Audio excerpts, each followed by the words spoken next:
This episode ran a little bit long, and so this is going to be episode 1 of a two-parter.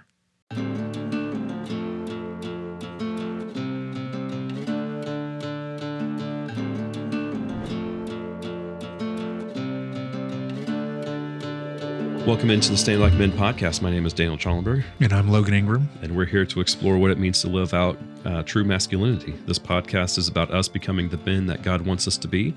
And we want to encourage y'all to join us along the way. If you're enjoying the show, don't forget to subscribe and give us a rating. It really helps to connect to others that really want to hear these conversations. Yeah, if you have any questions or comments, please send us an email at stayingLikeMen@gmail.com. So Logan, Happy New Year.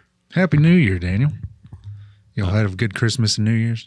Yeah, I would love to say that it was restful, but we went to see my in-laws, Kara's parents, and down in Central Florida. And so we went to the zoo several days, went to SeaWorld several days. Like we were busy because we don't get to go down there once or twice a year at the most. So when we're down there, we try to hit everything all at once. Awesome. And so how was it was not restful, but it was good. It was fun. Yeah, it was pretty good. Ours was good. We just hung out here for the most part. I was gone the first half of Christmas week. Well, not quite. From the 18th to the 20th or 21st, I was in South Dakota. But then came back, did Christmas with our extended family, my dad and brother and all of them, and then just did Christmas at our house on our own. And it was good. Awesome. It was really good.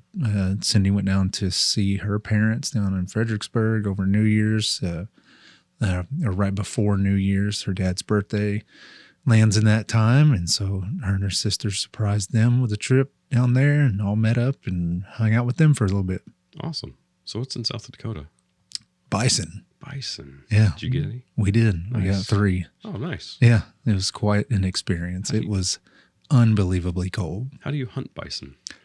Well, there's a bunch of different ways. There's farms where you can just walk up to them if you want and do that. Ours, I honestly thought it was going to be like that, and it wasn't. There's places like Alaska, British Columbia. I think there's a couple other wild herds that you can put in your application, your name down, and get drawn to go on those. There aren't any that I'm aware of in that state or anywhere near us. And so we went on to a big ranch that has them, and it was really, really cold, blowing wind and snow and ice, and you get hit in the eyeball with ice pellets from sleet. It was not fun. It was the most cold, miserable I've ever been. And it really wasn't supposed to be that cold. It was the wind. Yeah. Like the high that day was 20, but the sustained winds were like 26 miles per hour. And then a town next to us, near us, was registering 50-mile-an-hour gusts.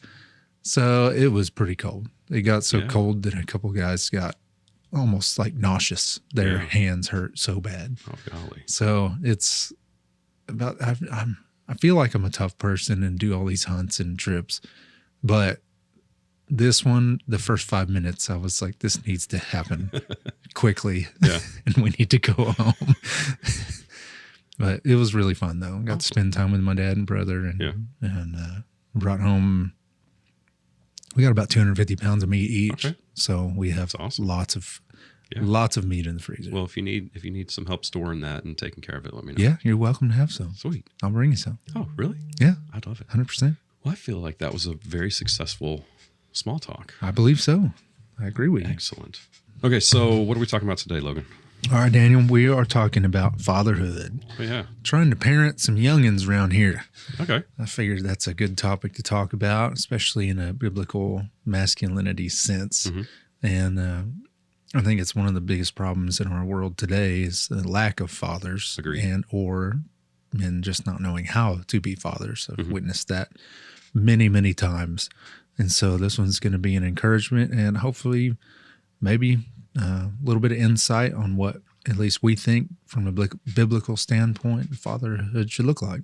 So I was listening to a podcast one time. They were having a similar conversation about like what it means to be parents and how to raise your children. And one of the guys, he was probably in his 50s or 60s. He was a pastor at a congregation. And he's like, I always, whenever I do premarital counseling, I always tell the couple to go ahead and write your book about your so go ahead and write your how-to book on how to be a parent before you have kids, because you know everything before you have kids, and that way it'll be a bestseller. Because once you become a parent, you don't know what's going on. I thought it was pretty funny. That is funny. I can't tell you how many of our friends tried to teach us how to be parents when me and Cindy were first married and had a little one, and they were single and still in college. It was quite entertaining. All this said, my son is 12 and a half years old, and there's still days I'm like, I have no idea what I'm doing. I don't know. But I feel like in theory, I'm in a pretty good place where I kind of know what I'm supposed to be doing, whether I'm good at executing it or not. And as long as I have the goal of where I want him to be and where I want me to be, I feel like I can figure out the day-to-day details. Does that make sense? Mm-hmm. So what is the goal of raising a child? Free labor. No, I'm just joking. I think it's to teach biblical principles and I think it's to populate the earth. I think that's one of God's reasons for procreation. Yeah. But I also believe it's to change the earth because I know that I can't even begin to make all the changes that I want to in a lifetime in the world that I'd like to. Yeah. And that's a huge conversation for another time probably, but they can pick up where we left off or they can correct some of our mistakes. Yeah. And it's not their job to do that, but it gives me hope that it gives us hope for the future, I think, honestly. If we're doing the best we can in raising good men and good women, then I think the world is going to be left off better than we came into it. When we were talking about having a kid, and even in the first several years of his life, we were thinking that our job as a parent is to make him a functioning member of society. Yeah. Because we see, like we've got a lot of friends, and we've seen a lot of kids that when they get to 18 years old, they can't just even function in normal casual society. And we're like, we are not going to do that. We are going to parent. We are going to be proactive. We are going to be involved in raising our son. And we are not going, like, he's going to be a functioning member of society. And after several years of raising him, we realized that that's a very shallow way of viewing parenthood. Yeah. Like if your only goal is to get them to be a functioning member of society, like that's weak. It's kind of low hanging. It's a very low hanging fruit. And even though it's not easy necessarily, it's not what we need to be striving for. Yeah. And there's no real life in that either. No. I mean, it's not a real life. It's like allowing life to happen to you instead of living. It's kind of the difference to me. Yeah. So we shifted our goal when he was about 2 or 3, maybe 4 years old, is that we want him to be a faithful, God-fearing man. We want him to be the man that God wants him to be, and we want him to be a leader and someone who cares for people and someone who is a blessing to others spiritually. And so once we shifted our focus from, okay, we need you to be able to drive a car, we need you to be able to hold a door for someone else, and shifted to, we want you to be a godly man, that, like, everything else fits underneath that. Yeah. Like holding a door for someone, that fits under caring for people. Mm-hmm. Well, it's like our verse, let all you do be done in love. If we're focusing on the love of Christ, everything else flows out of that. And like, we love others. We want to do good for them. We want to teach them. We want to raise them to be good. We want to give them the best of us. And so, yeah, it's, if we're operating out of love, I think it all kind of falls in line with that. So in light of that, what are some of the biggest challenges fathers face in living out biblical fatherhood today, in your opinion? It's easy for me to get busy. I get busy with work. Some stuff I get busy with that's really good. Some stuff it's really stupid, frivolous. And one thing that I have to watch out, one thing I have to constantly remind myself is that my number one job, my number one priority right now is raising my son. Yep. There's a lot of things that come up that people need help, and that's good. It's good to help people. And I can teach my son how to serve God by helping people. But the trap that I fall into sometimes, and that I've seen a lot of other men fall into, is that we find a ministry either at church or connected to church or whatever. We find a ministry of helping people, and we focus all of our time and energy on that. And we ignore or neglect our children for the sake of this ministry. And it kind of turns it into an idol. And that's something that my wife and I both had to do, is because early on we were constantly going out to church and helping out with different church activities or whatever. And we realized that we were kind of neglecting Emmett for a little bit. And we're like, okay, we need to pull back hard on this, because he should be our priority right now. There's going to be a time when we don't have access to him, and that's when we can focus on other ministries at church. What about you? What challenges do you see? So, of course, just the worldly challenges that we're living with technology and what is being taught in schools and what our kids have access to every single day. We're challenged on that every day as parents, and trying to combat that with biblical principles the Bible teaches us. And you talked about your goals for your son. I've got, and just kind of just to introduce my family, I've got a 16-year-old daughter, a 15-year-old son, and an 11-year-old son. He'll be 12 in March, and she'll be 17 in April, which is so scary and weird. But it, you talked about that your goal for him was to create a biblical man, and then you kind of refined that down a little more over time, sounds like, and into something more specific and more meaningful, I guess, than just, my goal is just for him to be a contributing member of society. You want more than that for him. And I just tried to find it. I couldn't find it. It was saved in an old YouTube favorites of mine. The title of the speech was called Oaks of Righteousness. And the speaker, I cannot for the life of me remember his name. When I heard this, it really hit me, because I kind of had the same mentality, is, I want to create good members of society and good people. Well, this scenario that he laid out is, say you all died in a car crash and you're at the gates or whatever of heaven, and Dad walks up and goes, "Hey, I'm here." And they kind of check you off the list and go, "Yes, sir. Welcome." Mom gets up and same thing. And then son just tries to kind of follow on in. And they go, hold up.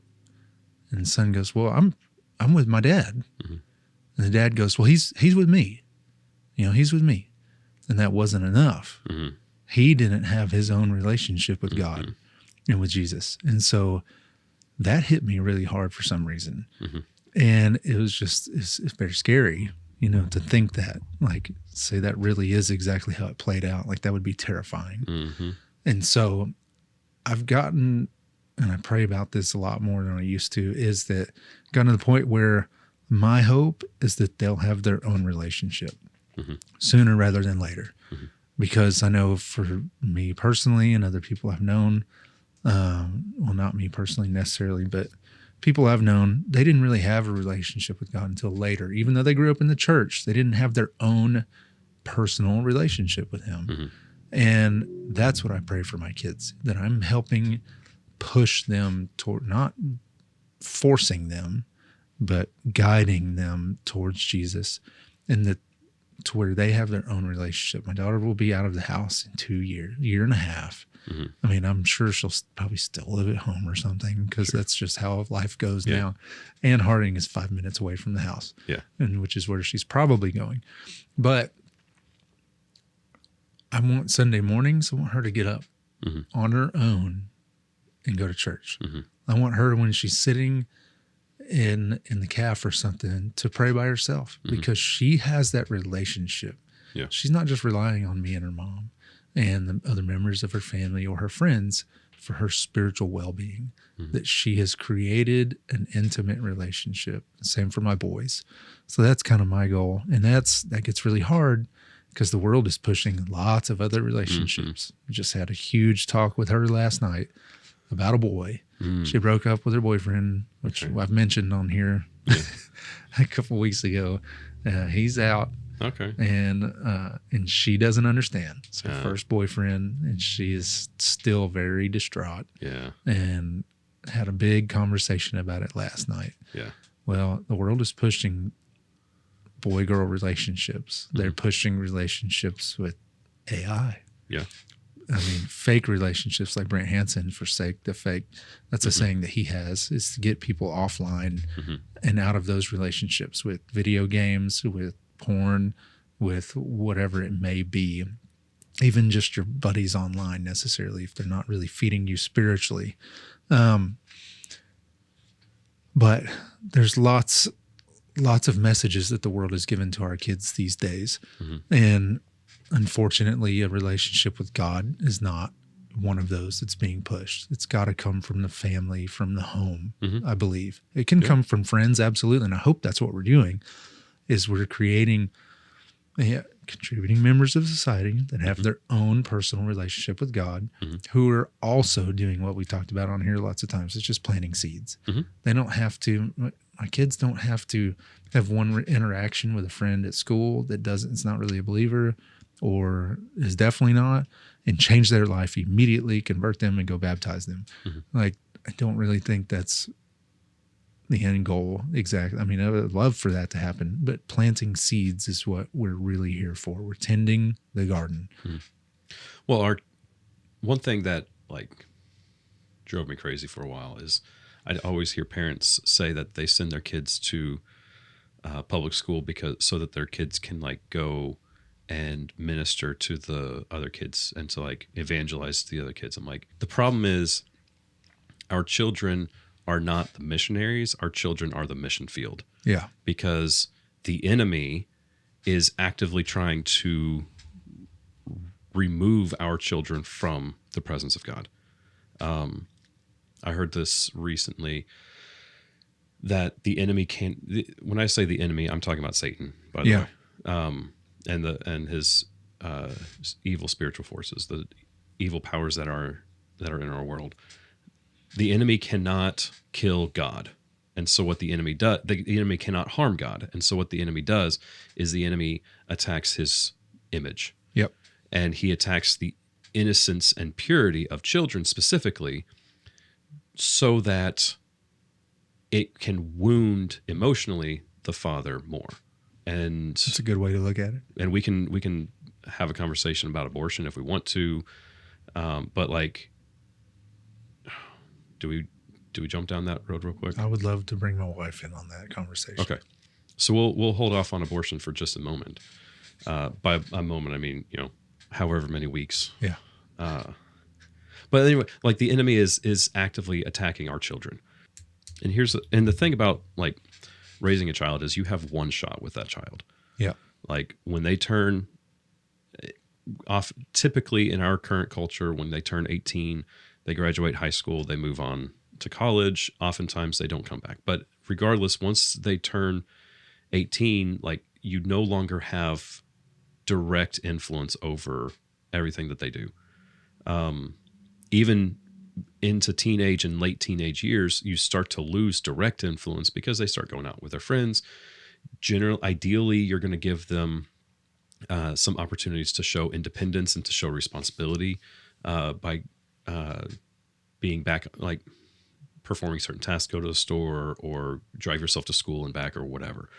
But like you start losing direct influence preteens, 10 to 12 years old, you start losing direct influence. And you start losing it a lot the closer to 18 you get. And so we've talked about this a couple of weeks ago, but like you've got maybe 7 to 10 years where you have direct influence over them, and you shouldn't be squandering it. Yeah. Like you've got one shot with this child. What's some direct ways that you can help prepare them? like for life and for relationships. Because I'm right in the thick of it, and I'm sure you are too. Is what are specific ways that we can direct and coach instead of just trying to be a good dad and just not yell at our kids, come home, spend time with them. Like that's not quite enough either. Like we've got to be intentional. We talk about it a lot. Yeah. Got to be intentional. I'll give you some examples and let you answer. Is like with the breakup thing, like it's been 2 months and she broke down at dinner last night, just kind of out of nowhere. And so I pulled her aside. She didn't want to talk about it. I think a lot of dads take a back seat and they go, oh, she's being emotional. Mom can deal with it. Yeah. That isn't okay. No. Like we have got to step in. And so I did. And she just said, I really don't want to talk about it right now. I said, I don't care. I'm not going away until you start talking. And so we went around and around for 15 minutes until she finally told me I already knew what it was, but she didn't want to talk about it. She didn't want to voice her opinion. Yeah. Well, y'all just tell me I need to get over it. Or y'all just going to tell me that again. And it still hurts. And I'm like, well, what is it then? You know, if it's that big of a deal that it still upsets you, you need to voice it. Tell me what it is. So she did, which I already knew what it was. And I just went down the road of explaining it. Excuse me. And asking her questions, you know, well, what are ways, what do you think you need to get over it? Like, what do you need from life, from him, from me, anybody to get over this loss? Well, I just miss all these things. I miss laughing. I miss all this stuff. I say, you can do all of those things with someone else, with your friends, with your family. But I just talked it out with her. I tried using some leading questions and visit with her about it. And in the end, it came down, I'll tell you really quick piece, because I think it's really important. For years, I've had this dream of when my daughter turned 16, I would give her a charm bracelet. It has a certain number of stones on it. They're made out of certain materials, everything from a rock to a diamond. And there's 6 of them, and they represent a milestone in a relationship. Well, I give it to her on her 16th birthday because that's when she's allowed to start dating. Well, I give it to her with a letter explaining these stones and what they mean and what has to happen. So she has to give 4 of those away to her boyfriend that she broke up with. Ooh. So it went from a rock to like I think a ruby. Yeah, I think all that's left is an emerald and a diamond. And she has to give all of those away. One of them was for like holding hands. One is for a kiss, first boyfriend, and I love you. That's what they were. And she gave all that away to him. And they had known each other at church camp or something, and had only seen each other like 2 or 3 times in person after church camp.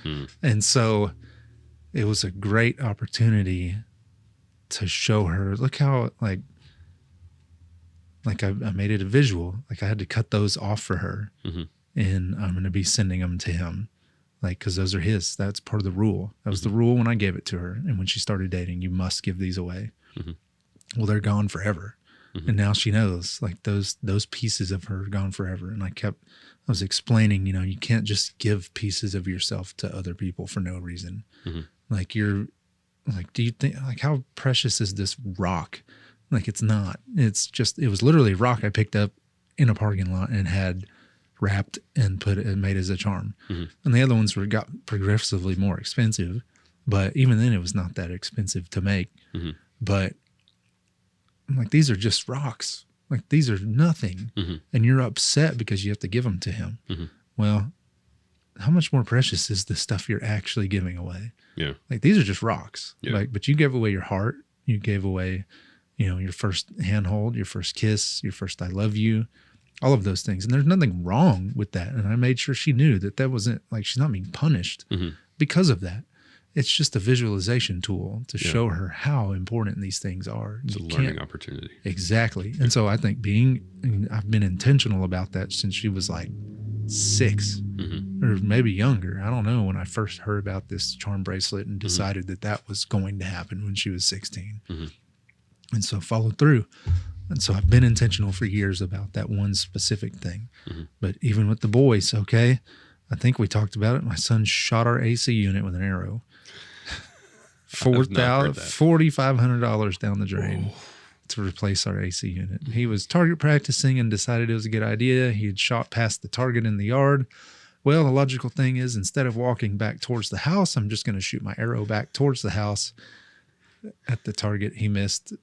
Arrow went in, hit the coil, and hit one of the main lines in the coil, blew it out. So we replaced the whole thing.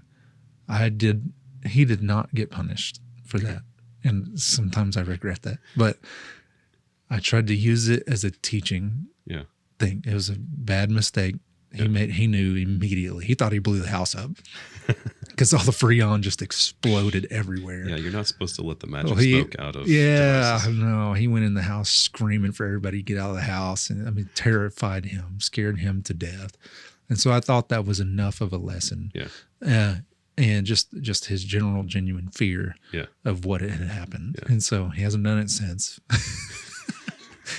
Did you make him pay for any of it?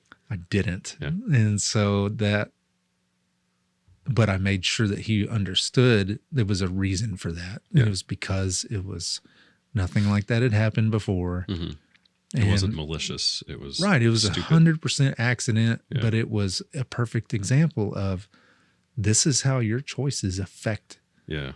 Because we had to go stay at a friend's house for 4 days while our AC was going. This was the middle of summer. This was like July here in Arkansas. I think I remember hearing about that. Oh, yeah. I didn't know it was because he shot it. Yes, it was. But we were really intentional about talking it through and showing lessons. Because I think a lot of dads just get really mad, pissed off. They're like, well, you're going to do chores till you pay it off. And with Carly, well, I don't want to deal with that. That's her mom's arena. And so I've been trying to be really intentional about that stuff with her. That one's a lot harder. Yeah. You know, the girls are a lot harder. And I think it's just naturally that way. And so we really have to be intentional there. It's just a different hard. It is. Yeah, it is. It's just, I don't understand. Yeah. Because I even talked to my wife. I'm like, it's been 2 months. Like, why is she still crying? Yeah. And it's like, I remember being upset when my girlfriends broke up with me or something happened. It's like, I don't remember crying 2 months later. Yeah. Like, and so I just don't understand. So I had to ask her, is this normal for a girl, like, to feel this much, this far out? She's like, yeah, that's normal. It's like, okay. All right. Well, cool. Good. Well, okay. Well, I can take that and apply that to my discussions with her. Yeah. And so I think that's how we do it, though, is we intentionally guide. And we get accused all the time of oversharing with our kids. And sometimes now I've regretted some of our conversations just because they'll feel like they know too much. But then I know how generational secrets and secrecy can harm people. And so I don't ever want that. And maybe we do overshare, but I feel like our kids are going to know a lot about a lot of stuff, but in a healthy manner. Yeah. They were in a healthy environment of teaching, not just finding out. Yeah. You know, and we're able to talk it through with them, like, hey, this has happened. This is how we're going to deal with it as a family. Instead of, all right, we don't need to tell them about that. They can't handle it. I think that's wrong. Yeah. I think thinking our kids are can't handle stuff is wrong. They're very resilient and they're very smart. Yeah. And I think, well, and if you don't teach them, the enemy will. Right. And I truly believe that. I think there's limits. Like, I knew people who would throw parties at their house for their underage kids and to provide alcohol. And their excuse was the same, was, well, at least they're doing it at my house. Like, that's not inappropriate. Yes.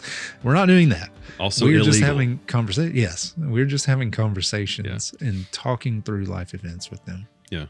Thank you for joining us on this episode of Stand Like Men podcast.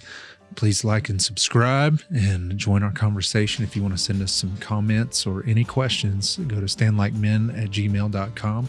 Send them over to us. We'd be happy to answer them and continue this conversation.